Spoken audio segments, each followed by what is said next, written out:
and comes November and December, we do our annual toy drive, and we do our very best to contribute what we can and to get everyone else to do the same, because it's a phenomenal charity. And as Ellen mentioned, it is the oldest charity in Pinellas County, and probably one of the oldest in the state that's a not-for-profit. So that said, we want to thank Wanda and Deborah and anybody else that was involved back there for getting the treats all out on the table and getting us all squared away. Nancy's back there making sure we're still operating and staying with our heads above the water. So we're trying to keep it moving, and we'll get into a story here. Let's start off with someone who's going to run away and desert us and go back up north soon. Oh, boo, boo, boo. Sachiko. Oh.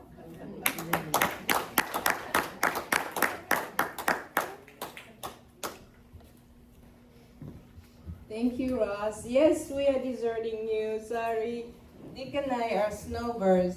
We are going home next Monday. Just 10 hours drive one day, another 10 hours next day. But we'll be back. Where's home? Oh, Iowa. Oh. It's not Idaho.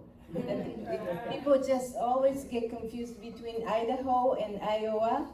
I say only common denomination between Idaho and Iowa is in Idaho people grow potatoes. In Iowa we eat potatoes. Yeah. But I wasn't going to give you stories today, but Dick wrote my name down and I thought, is there a story I can tell? Of course there is a story. Everybody has a story. And I just noticed, oh, what am I wearing today? Have you seen this? This is a part of kimono called haori. This is a kimono jacket. So in olden days, the ladies would wear long kimono, and then in winter time when it's cold, they would wear haori. And this is very warm, and it's perfect for cold days or air conditions inside. So I was thinking, maybe I should talk about things about Japan in spring or early time when people are falling in love right and left. Yes, I have a story to tell you. I was a high school Japanese teacher here, in Iowa for 31 years. And during that time of teaching career, I have taken students to Japan close to 10 times. Sometimes 15 students, sometimes 30 students, and we had partner schools in Japan, 2 high schools, one public school, the other private school. And the culmination of the 2-week stay will be joint camping with high school students, Japan and United States. We would go up to a mountain, and there is a lodge, public lodge, where not many people lived around that area. Beautiful mountainside, and we would spend one night with Japanese students and American students. That particular year, I had about 20 students, my Iowa high school students, and about 10 Japanese high school students decided to stay in the same lodge. Reflecting back the time I was so reckless, very irresponsible. I sometimes wonder myself, how did I survive high school, being a high school teacher without being fired? Things that I have done. But anyway, so this is one of them. That night, I was collecting my students outside, maybe meeting time or dinner time, so I was calling, hey guys, come up here. Let's get together for something. I looked around, there are forests all around. One by one, a couple emerged from the forest. Sometimes Japanese high school girl and American high school boy, Japanese high school boy, American high school girl. They were all couples. What happened And they were kind of like looking at me like this sheepishly. And what did you guys do? And I was just, oh man, please, please, no mixed race babies.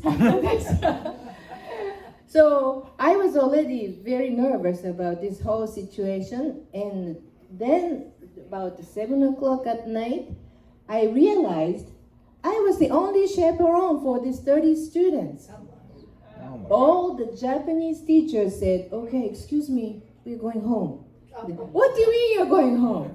You're leaving me alone with 30 students of these young people who are just kind of bubbled with hormones? Sorry, we haven't planned to stay here.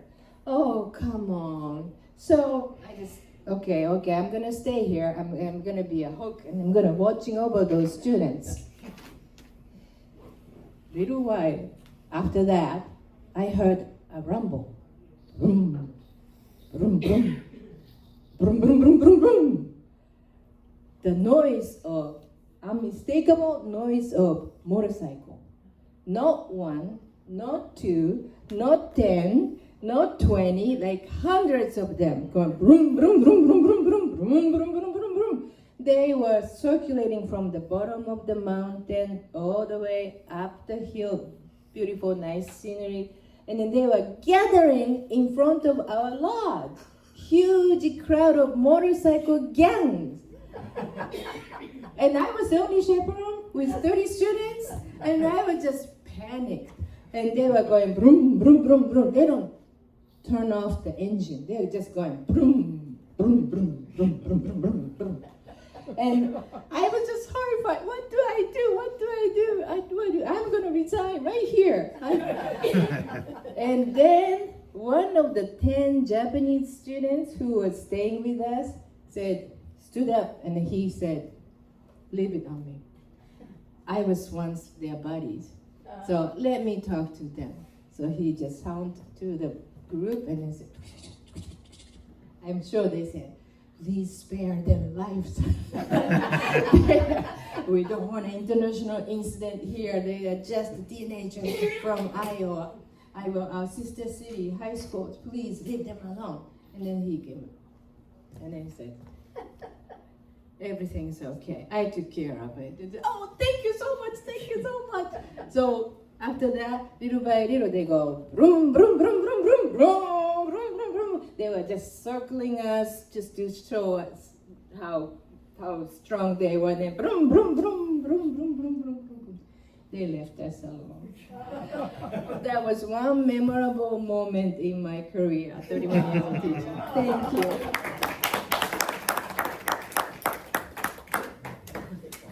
Well,